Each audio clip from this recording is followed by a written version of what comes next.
নমস্কার বন্ধুরা, আজকে একটা নতুন রেসিপি দেখাতে চলেছি আপনাদেরকে। দেখুন, পাকা কলা দিয়ে তৈরি হচ্ছে মালপোয়া। এইটাতে ব্যাটারটাতে আমরা দিয়েছি, ঘরে পাকা কলা ছিল, সেই পাকা কলা, সুজি, চিনি, চাইলে দুধও দিতে পারেন। আমরা দুধ ছিল না বলে দিইনি, জল দিয়ে গুলেছি। আর এটা এরকম দেখছেন, একটু শক্ত শক্ত মতো রয়েছে, মানে ব্যাটারটা দেখছেন খুব পাতলা কিন্তু নয়, একটু মোটা মতো রয়েছে। এটা এবার যতবার দেবেন একবার করে দেবেন আর এভাবে নাড়িয়ে নেবেন। এই দেখুন, এটা এভাবে তুলে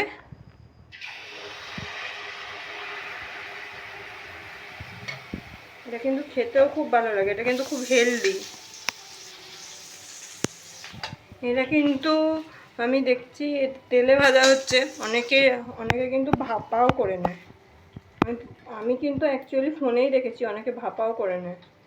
তেলে ভাজা হচ্ছে, ওই বাটিটাতে রয়েছে, অনেকগুলো ভাজা হয়ে গেছে।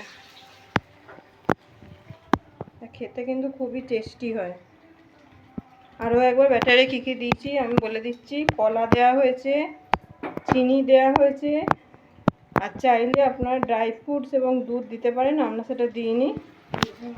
সুজি দেওয়া হয়েছে, ময়দা দেওয়া হয়েছে, দিয়ে নুন দেবেন, নুন দিয়ে দুধ কিংবা জল দিয়ে ব্যাটারটা গুলে নেবেন।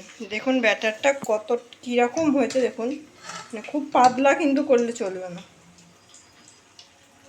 খুব পাতলা করলে চলবে না। আর এটাতেই যদি আপনারা নারকেল কুড়ো টুড়ো দেন, দিয়ে একটু শক্ত মতো করেন, আর একটু শক্ত করলে কী হবে জানেন তো, বড়ার মতো হবে, সেটাও খাওয়া যায়, ফুলুরি টাইপের। এই দেখুন এতগুলো ভাজা হয়েছে আর ভাজা চলছে।